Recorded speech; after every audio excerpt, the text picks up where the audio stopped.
महीन सूत तंतु जिसे हम देख सकते हैं, ये बहुत ही पतले पतले धागों से बने होते हैं।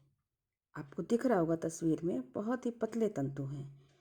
इन्हें हम फाइबर या तंतु कहते हैं। वस्त्र किससे बने होते हैं? वस्त्र जो हैं वे धागों या ऊन से बने होते हैं। और ऊन और धागे किससे बने होते हैं? तंतु से बने होते हैं। कुछ तंतु कॉटन, जूट, सिल्क या ऊन इनसे बने होते हैं, जो कि हमें कुछ पौधों से और कुछ जानवरों से प्राप्त होते हैं। तो जो हमें पौधे व जानवरों से जो तंतु हमें प्राप्त होते हैं, उन्हें हम कहते हैं प्राकृतिक रेशे। जैसे खरगोश है, अंगोरा बकरी है, ऊंट है, याक है, इनसे हमें क्या प्राप्त होता है? इन सभी जानवरों से हमें ऊन प्राप्त होती है।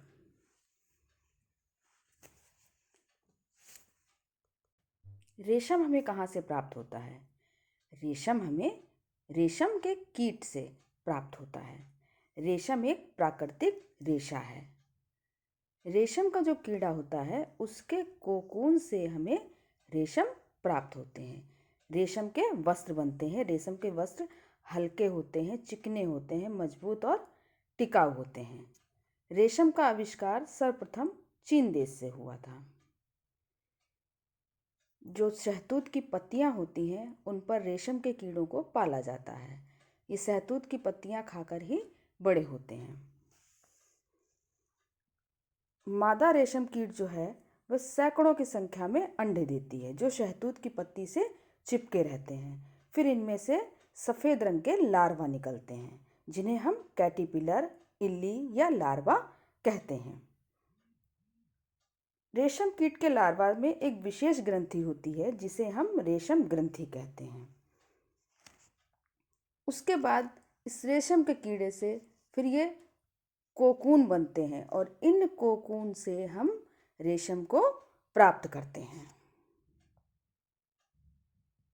कुछ रेशों को हम कृत्रिम ढंग से प्राप्त करते हैं, उन्हें हम संश्लेषित रेशे कहते हैं। जैसे कि नायलॉन है, रेयॉन है, पॉलिस्टर है, ये सभी संश्लेषित रेशे कहलाते हैं। अब बात करते हैं पादप रेशों की। पादप रेशे हमें पौधे के किसी न किसी भाग से प्राप्त होते हैं। जैसे रुई। रुई हमें किससे प्राप्त होती है? कपास के पौधों से, उसके बीजों से प्राप्त होती है। गर्म जलवायु और काली मिट्टी में कपास के पौधे उगते हैं। इसका जो फल होता है वह नींबू के आकार का होता है और वयस्क हो जाने पर यह फट जाता है। ये देखिए तस्वीर में आपको दिख रहा होगा कि एक नींबू के आकार की आकृति, ये होता है कपास का फल। इसी तरीके से कपास का फूल होता है। कपास का फूल जो है वह हल्के पीले रंग का होता है।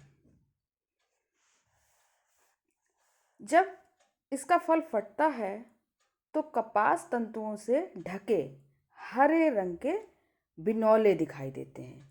ये तस्वीर में आपको दिख रहे हैं बिनौले। ये जब फूटते हैं तो इनमें बिनौले दिखाई देते हैं, जिनको कि हम क्या कहते हैं? कपास गोलक कहते हैं। क्या कहते हैं? कपास गोलक। कपास गोलक को कपास बीज से अलग करने की जो प्रक्रिया होती है वह कहलाती है कपास ओटना। ये देखिए, ये इसका फल है और फल में ये कपास गोलक लगा हुआ है। अब इस कपास गोलक को हम कपास से अलग करते हैं तो वह प्रक्रिया कहलाती है कपास का ओटना। कपास का ओटने की जो क्रिया होती है वह हम अपने हाथों से करते हैं। कपास के बीज का तेल भी निकाला जाता है। तो इस तरीके से कपास ओटी जाती है। इसके अलावा भी कपास की एक ऐसी प्रजाति विकसित की गई है जिसे कि हम बीटी कॉटन या बीटी कपास कहते हैं। बीटी कपास के पौधों में सैकड़ों टॉक्सिन उत्पन्न करने की क्षमता होती है, जिसके कारण कीट पतंगों से रक्षा होती है। बीटी कपास की खेती गुजरात, महाराष्ट्र व आंध्र प्रदेश में भी होती है। तो ये बीटी कॉटन एक प्रकार की कपास की प्रजाति है। जूट क्या है? जूट एक पादप रेशा है जो हमें पटसन के पौधों के तनों से प्राप्त होते हैं। ये तस्वीर में आपको पटसन के पौधे दिखाई दे रहे हैं जो कि 8 से 10 फीट तक लंबे होते हैं। इनमें पीले रंग का फूल निकलता है। इसकी खेती पश्चिम बंगाल, असम व बिहार में की जाती है। पटसन की खेती के लिए जलोढ़ मिट्टी बहुत अधिक उपयोगी होती है।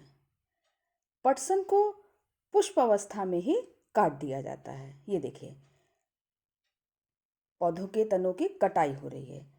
कटाई के बाद इनके बंडल बनाए जाते हैं और बंडल बनाने के बाद इनको कहीं पर जहाँ की पानी रुका हुआ होता है या तालाब का पानी, तो उस पानी में, उस रुके हुए पानी में, उस तालाब के पानी में इनको बंडल बने हुए जो होते हैं उनको डुबो दिया जाता है। डुबाने से क्या होता है कि जो इसके जो तने वाला भाग है वह क्या होता है, वह धीरे धीरे मुलायम हो जाता है पानी में पड़े रहने से और गलने लगता है। जब ये गलने लगता है तो इसमें रेशे दिखाई देने लगते हैं। यह जो क्रिया है यह जल में पाए जाने वाले जीवाणुओं के द्वारा होती है। इस प्रक्रिया को क्या कहते हैं? इस प्रक्रिया को हम पटसन की रेलिंग कहते हैं। जूट के तंतु 6 से 8 फीट लंबे, हल्के पीले रंग के, चिकने व कपास के रेशों की तुलना में अधिक मजबूत होते हैं। अधिक मजबूत होने के कारण ही इनका उपयोग रस्सी, डलिया, बोरा, दरी, पर्स आदि बनाने में किया जाता है, क्योंकि ये मजबूत होते हैं। रेशों से सूत बनाने की जो प्रक्रिया होती है उसको हम कताई कहते हैं। कताई के लिए एक सरल युक्ति जिसको कि हस्त तकवा, इसका उपयोग किया जाता है। बहुत पहले इसका उपयोग किया जाता था। इसको हम हस्त तकवा के अलावा तकली भी कहते हैं। क्या कहते हैं? तकली। इसके अलावा भी एक अन्य युक्ति है जिसको कि हम चरखा कहते हैं। इससे भी रेशों से सूत की कताई की जाती है। कताई के पश्चात धागों को रील पर लपेटा जाता है। फिर उन्हें मनचाहे रंगों में रंगने के बाद उन धागों से वस्त्र बनाए जाते हैं।